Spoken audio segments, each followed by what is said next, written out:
Hey everyone, and welcome back to the channel.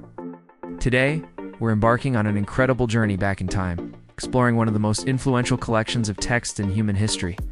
We're talking about the Bible, of course.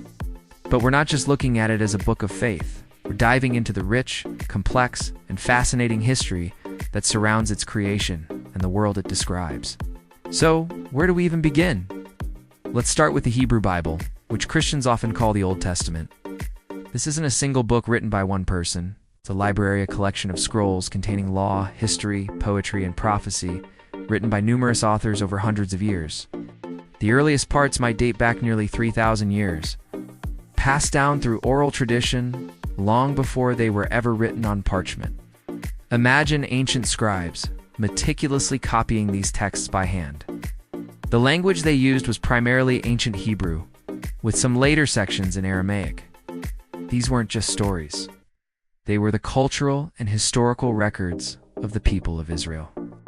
They tell of kings like David and Solomon, of the construction of the first temple in Jerusalem, and of epic events like the Babylonian exile, a pivotal moment when much of the nation was forcibly relocated, profoundly shaping their identity in their writings. Archaeology plays a huge role in helping us understand this ancient world. For instance, discoveries like the Tel Dan Stele, a stone slab from the 9th century BCE, contain the first known non-biblical reference to the House of David, providing a fascinating connection between the historical record and the biblical narrative.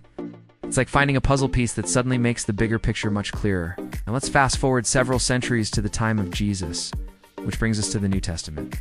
This part of the Bible was written in Koine Greek, the common language of the Eastern Roman Empire.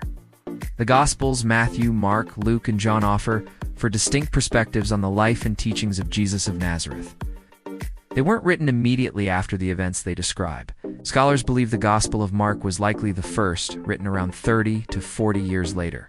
With the others following over the next few decades, these writings spread rapidly through the burgeoning early Christian communities scattered across the Roman world. Letters, or epistles, from apostles like Paul were circulated to guide and encourage these new believers. These letters give us an incredible, first-hand glimpse into the challenges and triumphs of the very first Christians as they figured out what it meant to follow this new path. But how did all these different writings become the single book we know today as the Bible? That process, called canonization, took centuries. Church councils and influential leaders debated which texts should be considered authoritative.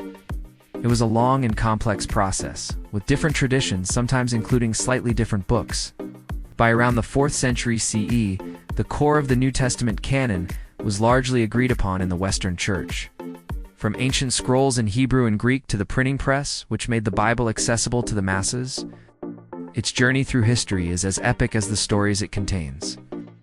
It has shaped laws, art, literature, and the lives of countless people across the globe. Exploring biblical history is an amazing way to understand the ancient world and the roots of many modern ideas.